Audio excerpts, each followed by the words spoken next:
आपने कहा है कि असभ्य आदमी चेहरे प्रयत्न पूर्वक बदल पाता है, लेकिन सभ्य शिक्षित आदमी सहजता से चेहरे बदल पाता है। अर्थात चेहरे बदलने की सहजता सभ्यता का वरदान है। इस चेहरे की बदलाहट के संदर्भ में मैं पूछना चाहता हूं कि रिएक्शंस और रिस्पांस में आप क्या सूक्ष्म भेद करते हैं? रिएक्शंस से मुक्ति और रिस्पॉन्सेस की उपलब्धि के क्या सूत्र होंगे, इसे संक्षेप में समझें। साधारणतः हम रिएक्शंस ही करते हैं, प्रतिक्रियाएं ही करते हैं, प्रतिकर्म ही करते हैं। कोई गाली देता है तो हमारे भीतर गाली पैदा हो जाती। ये गाली हम नहीं देते, कोई हमसे दिला लेता है, ऐसे हम गुलाम हो जाते। अगर आपसे मुझे गाली दिलानी है तो मैं दिला लूंगा, एक गाली भर देने की जरूरत है, आपको गाली देनी पड़ेगी।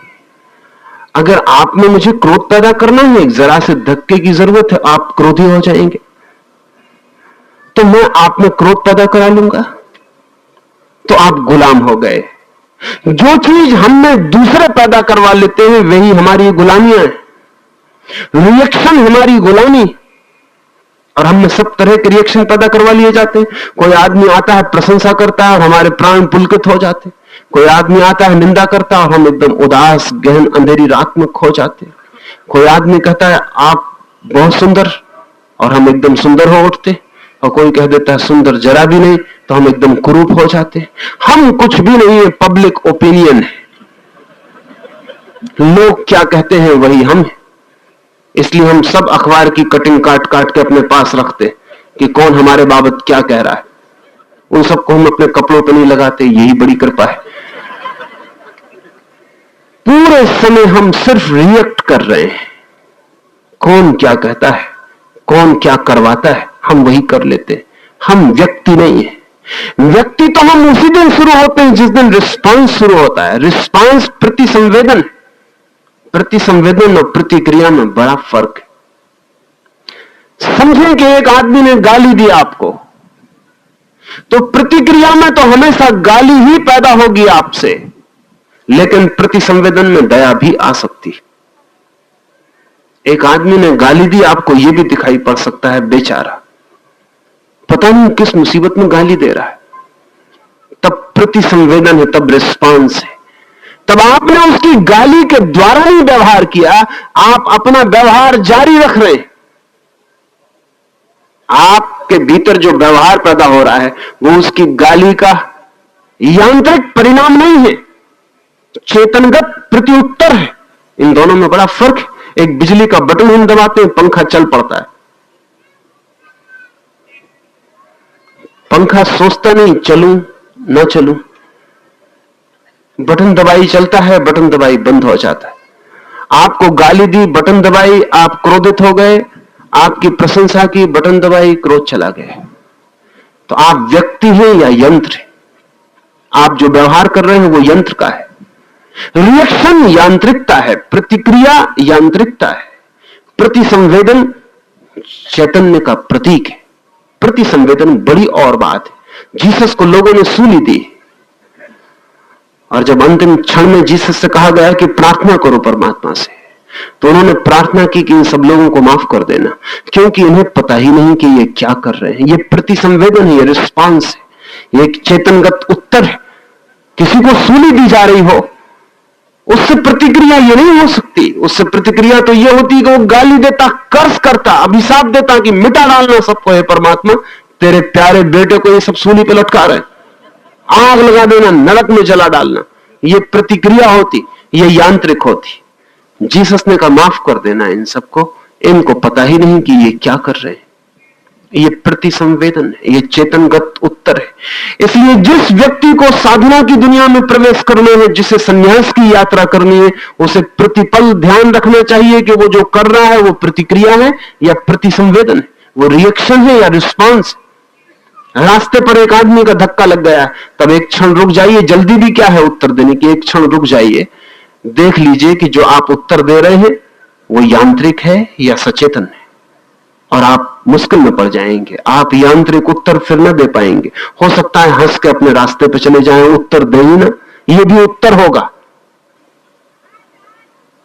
लेकिन हम इतना भी मौका नहीं देते। इधर बटन दबी, इधर काम हुआ, इधर धक्का लगा, इधर क्रोध निकला, उधर किसी ने प्रशंसा की, इधर हम गुब्बारे की तरह फूले।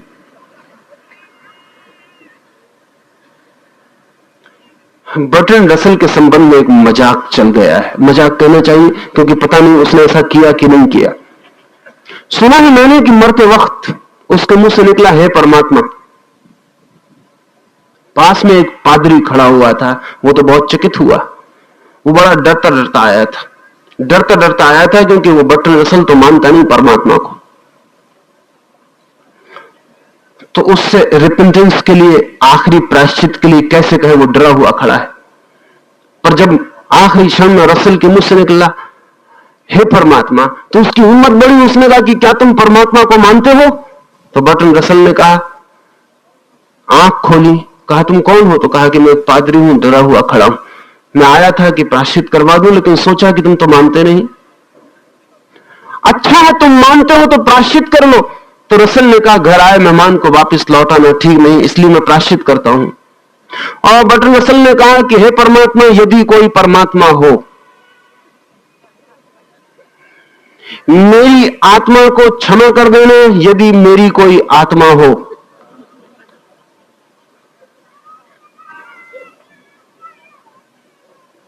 उस पादरी ने कहा, ये तुम क्या कर रहे हो? तो रसल ने कहा, बिना सोचे मैं कुछ भी नहीं कर सकता हूं। मुझे पता नहीं परमात्मा है या नहीं, मुझे पता नहीं कि आत्मा है या नहीं। तो ज्यादा से ज्यादा मैं यदि की भाषा में बोल सकता हूं। यदि परमात्मा हो तो क्षमा कर दे इस बर्ट्रैंड रसल को, यदि बर्ट्रैंड रसल हो। यह आदमी मृत्यु के प्रति भी रिएक्शन नहीं कर रहा है, यह आदमी मृत्यु के प्रति भी रिस्पॉन्स कर रहा है। यह आदमी मृत्यु के क्षण में घबरा नहीं गया है। एक मित्र है, बड़े पुराने विचारक हैं, बड़े पंडित हैं, कृष्णमूर्ति को निरंतर सुनते हैं। तो मुझसे एक दफा उन्होंने कहा कि अब तो मेरे मन से वो सब हट गया, राम ओम मंत्र सब हट गए। मैंने कहा पक्के हट गए? उन्होंने कहा नहीं, बिल्कुल हट गए। अब तो मेरे मन में कोई जगह नहीं रही, न मैं भजन करता, न मैं भगवान का नाम लेता, क्योंकि उसका कोई नाम नहीं है, उसका कोई भजन नहीं। मैं कृष्णमूर्ति को सुनता हूं, मेरी बात बिल्कुल समझ में आ गई। मैंने कहा आ गई तो बड़ा अच्छा है, लेकिन आप इतने जोर से कह रहे हैं कि बिल्कुल समझ में आ गई है कि थोड़ा भीतर कहीं ना कहीं संदेह होना चाहिए। फिर भी मैंने कहा कि अच्छा है, आ गई। तो 2 ही महीने बाद उनको हृदय का दौरा हुआ, तो उनके लड़के ने मुझे खबर भेजी कि वो बहुत घबरा रहे हैं, आप आइए। मैं गया, वो आंख बंद किए हैं और राम राम राम राम राम राम कहे चले जा रहे हैं। तो मैंने उन्हें हिलाया, मैंने कहा क्या कर रहे हो? उन्होंने आंख खोली, उन्होंने कहा कि पता नहीं। मैं भी थोड़ा सोचा, लेकिन जैसे ही लगा कि मौत करीब है, मैंने कहा जाने दो कृष्णमूर्ति को, मौत करीब है। फिर तो मेरे बस में ना रहा, फिर तो मेरे मुंह से निकल नहीं लगा, अब ये मैं कह नहीं रहा हूं, ये हो रहा है, ये मैं नहीं कह रहा हूं, ये सिर्फ हो रहा है। एक घबराहट में राम राम निकल रहा है। अब ये रिएक्शन है। अब यह आदमी भगवान को मानने वाला है, लेकिन रिएक्शन कर रहा है। और बर्ट्रैंड रसल भगवान को मानने वाला नहीं है, लेकिन रिस्पॉन्स कर रहा है। और मैं मानता हूं बर्ट्रैंड रसल किसी दिन भगवान को पा सकता है, यह आदमी भगवान को किसी दिन नहीं पा सकता। क्योंकि जो व्यक्ति सचेतन व्यवहार कर रहा है जीवन के प्रति, वह आदमी आत्मवान होने का सबूत दे रहा है।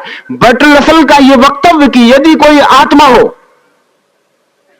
तो हे परमात्मा, यदि कोई परमात्मा हो तो माफ कर देना, बड़ा सचेतन वक्तव्य, बड़ा आत्मवान वक्तव्य है।